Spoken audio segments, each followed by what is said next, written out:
students, this is Satish Kumar from Krishna Public School. Student, in this video we shall be discussing about the chapter 1 of 5th standard parts of flowering plant. So students, you might have seen, आपने देखा होगा अपने चारों तरफ बहुत अलग अलग type के प्लांट्स होते हैं, कुछ छोटे होते हैं, कुछ बड़े होते हैं, कुछ बेल के जैसे होते हैं, ठीक है। तो इन सभी के ऊपर जब फ्लावर्स लगते हैं तो उनके क्या क्या डिफरेंट पार्ट्स होते हैं उनके बारे में आज हम डिस्कस करने वाले हैं, ठीक है। बट हमें सबसे पहले ये पता होना चाहिए कि जो प्लांट्स होते हैं वो हमारी लाइफ में बहुत क्रूशियल रोल प्ले करते हैं और बहुत इंपॉर्टेंट होते हैं, बिकॉज जब वो अपना खाना बनाते हैं, एक प्रोसेस होता है फोटोसिंथेसिस, उसकी हेल्प से जब वो अपना खाना बनाते हैं तो वो एनवायरनमेंट में बहुत सारा ऑक्सीजन क्या करते हैं, रिलीज़ करते हैं, ठीक है। तो इसलिए भी प्लांट्स हमारे लिए बहुत इंपॉर्टेंट हैं। तो जैसा कि हम देखते हैं कि यहाँ पे बहुत सारे डिफरेंट काइंड्स ऑफ प्लांट्स होते हैं, तो उनमें से हमें सबसे पहले ये जानना है कि प्लांट्स कितने टाइप के होते हैं। So I have put in a heading over here that types of plants. तो सबसे पहले जो हमारे पास टाइप आता है वो होते हैं हर्ब्स, ठीक है। हर्ब्स क्या होते हैं? हर्ब्स छोटे छोटे से प्लांट्स होते हैं, ठीक है, जिनकी हाइट बहुत ज़्यादा नहीं होती और स्टेम का जो स्टेम होता है उनका बहुत ही सॉफ्ट होता है, ठीक है। उसमें वुडन पार्ट ज़्यादा नहीं होता, मतलब होता ही नहीं है। They have green stem basically, ठीक है। सो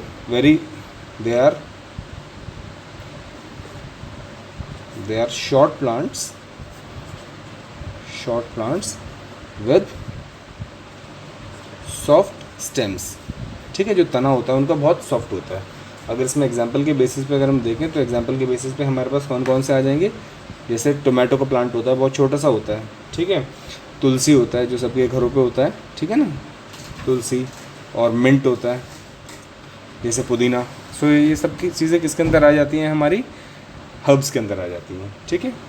उसके बाद जो सेकेंड टाइप होता है वो होता है शर्ब्स। अब शर्ब्स क्या होते हैं? शर्ब्स जो होते हैं वो थोड़े से हर्ब्स से बड़े होते हैं, मतलब मीडियम साइज्ड होते हैं, और इनके ये थोड़े झाड़ीनुमा टाइप होते हैं। इनके अंदर क्या होती हैं, बुशेज़ होती हैं, और इनका जो स्टेम होता है वो वुड का होता है, ग्रीन स्टेम नहीं होता है इनका, मतलब, ठीक है ना। उसमें वुडन पार्ट आपको प्रोमिनेंट होगा, दिखाई देगा, ठीक है। So they are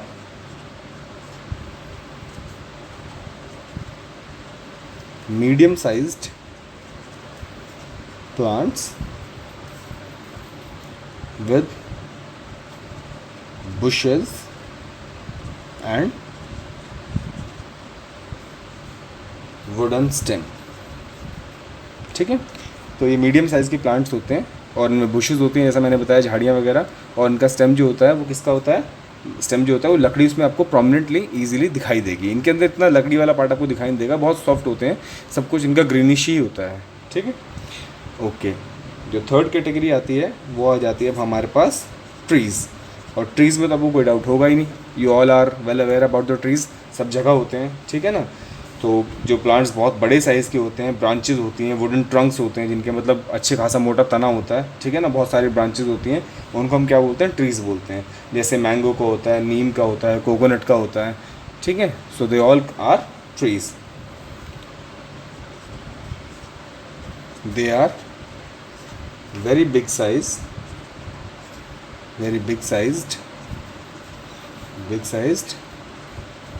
with or without branches,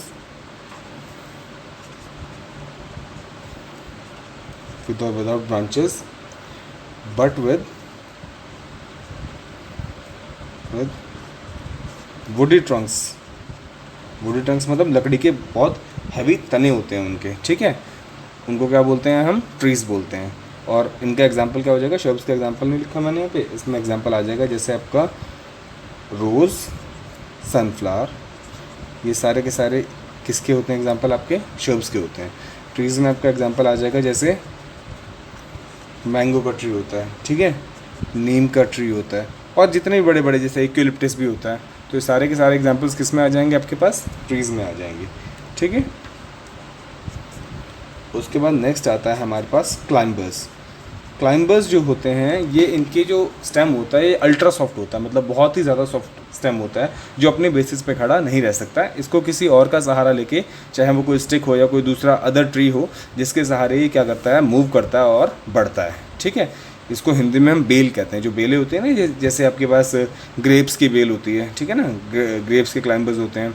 और हमारे पास जैसे और बहुत सारी छोटी छोटी बेलें होती हैं जिनके ऊपर सब्जियां भी लगती हैं, जैसे खीरे की बेल होती है, उस टाइप से, ठीक है। सो these plants have very weak stem. उनकी जो स्टेम होती है बहुत वीक होती है. and they need support to climb and spread their leaves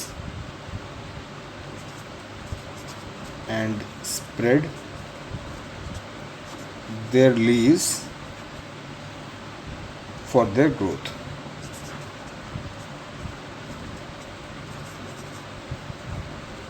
ठीक है, ये क्या करते हैं, किसी के सपोर्ट से ऊपर चढ़ना स्टार्ट करते हैं और अपने लीव्स को क्या कह देते हैं, फैला देते हैं ताकि उन्हें सनलाइट मिल सके और जिसकी वजह से फिर क्या होता है, वो ईज़िली अच्छी तरह ग्रो कर पाएंगे. ठीक है, इसमें एग्जांपल आ जाता है, जैसे हमारे घरों पे हम बेसिकली रखते हैं एक छोटा सा क्लाइंबर होता है जिसको हम बोलते हैं मनी प्लांट. ठीक है, मनी प्लांट एक बहुत अच्छा एग्जांपल है क्लाइंबर्स के लिए हमारे पास. ठीक है, ग्रेप विन भी होता है, ग्रेप्स का जो क्लाइंबर होता है हमारे पास.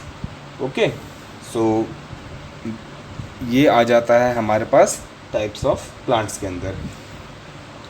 अब अगर हम बात करते हैं फ्लावरिंग प्लांट्स की, ठीक है ना, जैसे हम प्लांट्स होते हैं हमारे पास दो टाइप के होते हैं, जो कुछ जिनके ऊपर फ्लावर्स होते हैं और कुछ ऐसे होते हैं जिनके ऊपर फ्लावर्स नहीं होते हैं. तो अगर हम इस चैप्टर में अगर हम बात करें तो हमें बात करनी है उन प्लांट्स के बारे में जिनके ऊपर फ्लावर्स होते हैं.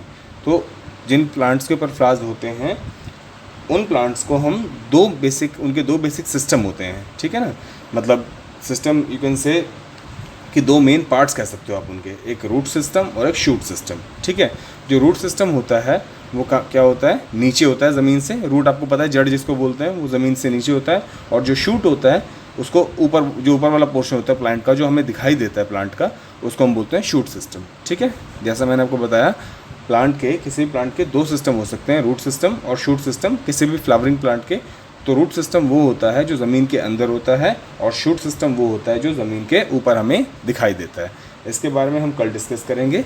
And this is what for today's class students. Kindly note down these notes in your fair notebook and will be forwarding you the PDF of these notes also. And if you have any doubt, you can write it in on the comment section on my personal number. Thank you very much.